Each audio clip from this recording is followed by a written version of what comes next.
पूर्णिमा के दिन शंकर भगवान को समर्पित होता है और भगवान विष्णु को समर्पित होता है। बैसाख के महीने में एक पकवान बनता है शंकर जी का।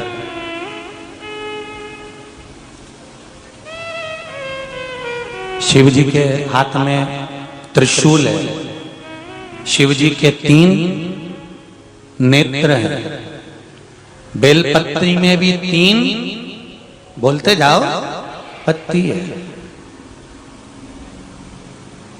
बैसाख के महीने में जो शंकर भगवान को प्रसाद का भोग लगता है उसमें भी 3 ही चीज मिलती है।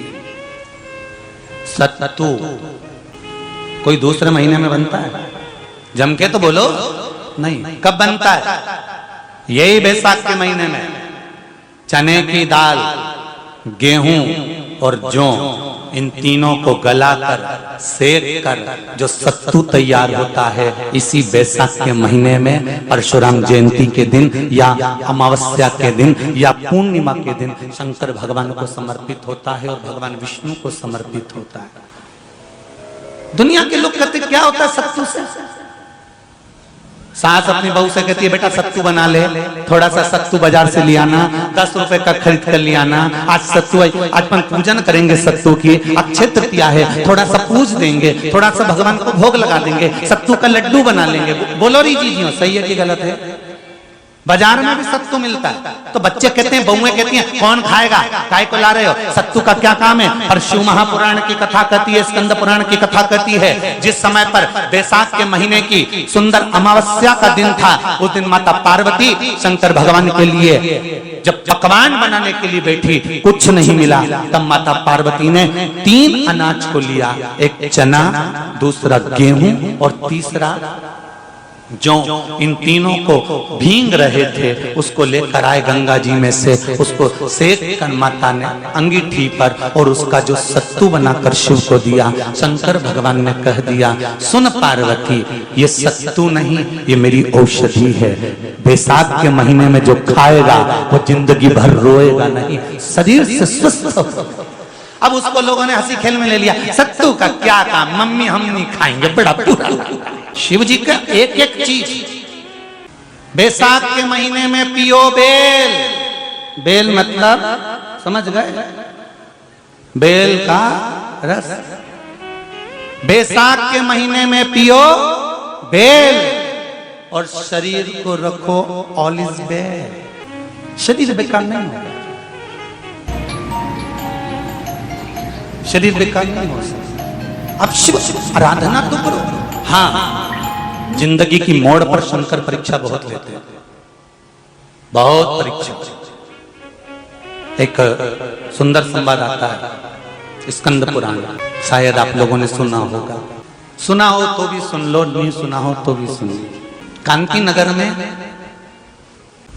राजा श्रीयाजी रहते थे, उनकी धर्मपत्नी का नाम था चांगुणा। क्या नाम है उनका? चांगुणा। चांगुणा शिव भक्ति में लीन रहती थी, उसे शंकर की भक्ति के सिवा कुछ सुहाता ही नहीं था, शिव आराधना के सिवा उसको कुछ भाता ही नहीं था। दिन भर शंकर की शरणागति करना, शिव का स्मरण करना, शिव भक्ति में डूबे रहना।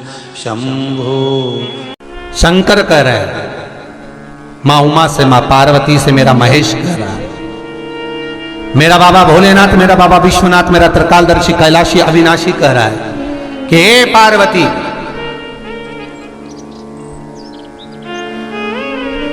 एक बीला, एक बेल जो मुझे समर्पित करता है, और समर्पित करने के बाद उस बेल की महत्वता देखिए, जो बैसाख महीने में बाबा शंकर को जो चढ़ाया जाता है और 1000 अश्वमेध यज्ञ का पुण्य फल हम प्राप्त कर लेते, मात्र एक फल चढ़ाकर, मात्र एक फल चढ़ाकर।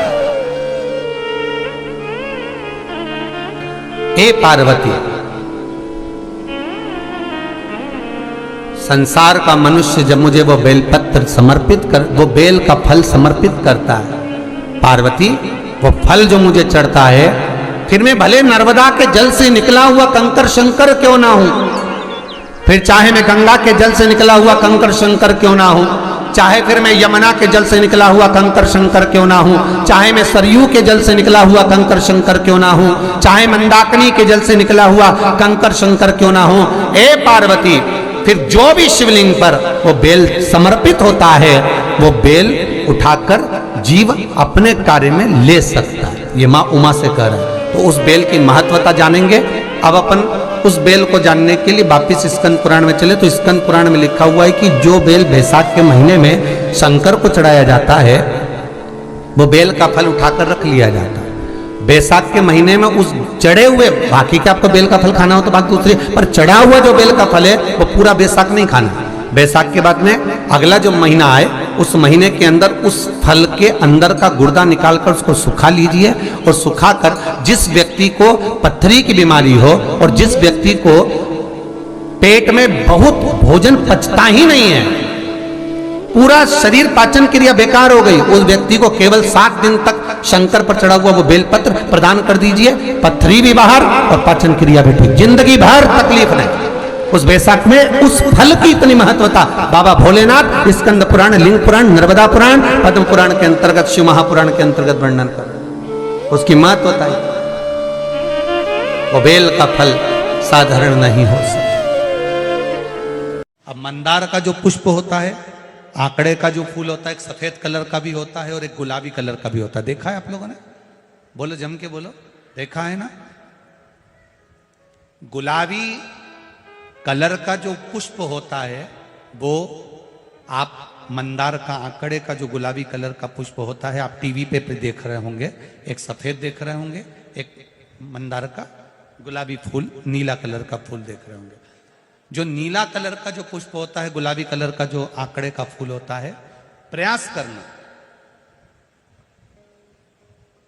जब किसी विषम परिस्थिति में फंस गए, विषम परिस्थिति, जब आपको लग रहा है कि मुझे बहुत भय लग रहा है, कुछ बुरा होने वाला, आपको लग रहा है आज मेरी उल्टी आंख बहुत फड़क रही है, कुछ गड़बड़ होने वाला है, आपको लग रहा है मेरी सीधी आंख फड़क रही, कुछ गड़बड़ होने वाला है, तब केवल वो नीला जो गुलाबी पुष्प है मंदार का, उसको कहीं से लाकर शिवालय में अशोक सुंदरी वाली जगह पर स्पर्श कर कर शिवलिंग पर आप चढ़ा दीजिए। आपकी विषम परिस्थिति कैसी भी होगी, वो रास्ता बनाकर बाहर निकल जाएगी। आपको फंसना नहीं, परेशान नहीं। मंदार आंकड़ा, सफेद आंकड़े का पुष्प भी भगवान शिव को समर्पित होकर, जैसे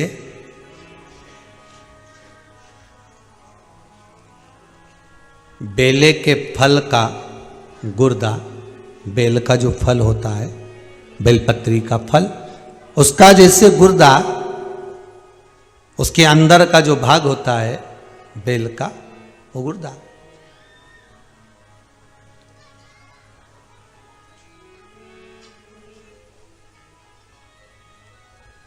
उसको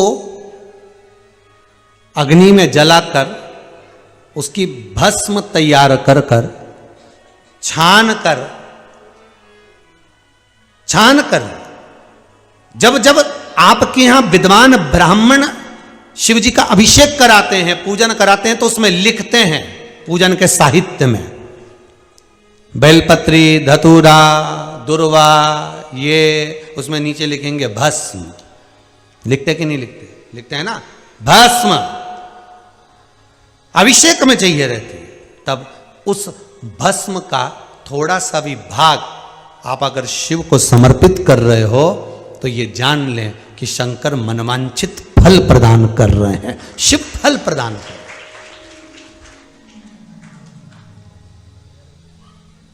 महाराज,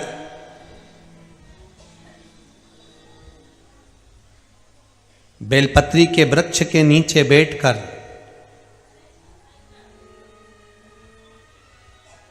हाथ में एक बेलपत्र का पत्ता रखकर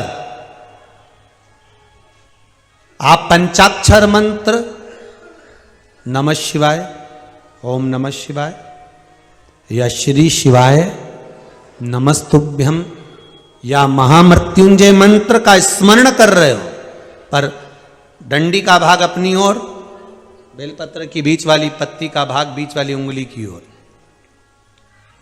रखकर अगर आप स्मरण कर रहे हैं, और अपनी कामना कर कर बेलपत्री के वृक्ष के नीचे बैठकर उस पत्ते को सम्मुख रखकर बाबा से विनय कर कर एकांत में उस बेलपत्री के वृक्ष की छांव में, बेलपत्री के वृक्ष की छांव आप कामना कर कर उस पत्ते को शंकर भगवान के ऊपर समर्पित कर रहे हैं, तो ये जान कर रखें कि पार्वती और शिव का मिलन करवा रहे हैं और अपनी मनवांछित फल कामना पूर्ण करवा रहे हैं।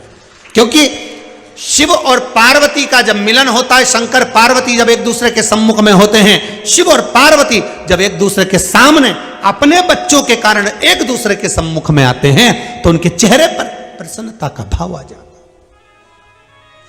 है। फल, मनवांचित फल की कामना आप जिस कामना के लिए कर रहे हैं, विवाह के लिए, नौकरी के लिए, सर्विस के लिए, व्यापार के लिए, रोग मुक्ति के लिए, आप जिस कामना से कर रहे हैं, ईश्वर महादेव, जो व्यक्ति पथभ्रष्ट हो जाए, जैसे मदिरा के नशे में पड़ गया, कहीं जुए में पड़ गया, कहीं मांसाहार में पड़ गया, कहीं व्यसन में पड़ गया, कहीं गलत काम में अगर कोई जा रहा है, तो श्रंभेश्वर महादेव के नाम से काली तिल भगवान शिव को समर्पित करी जाती है।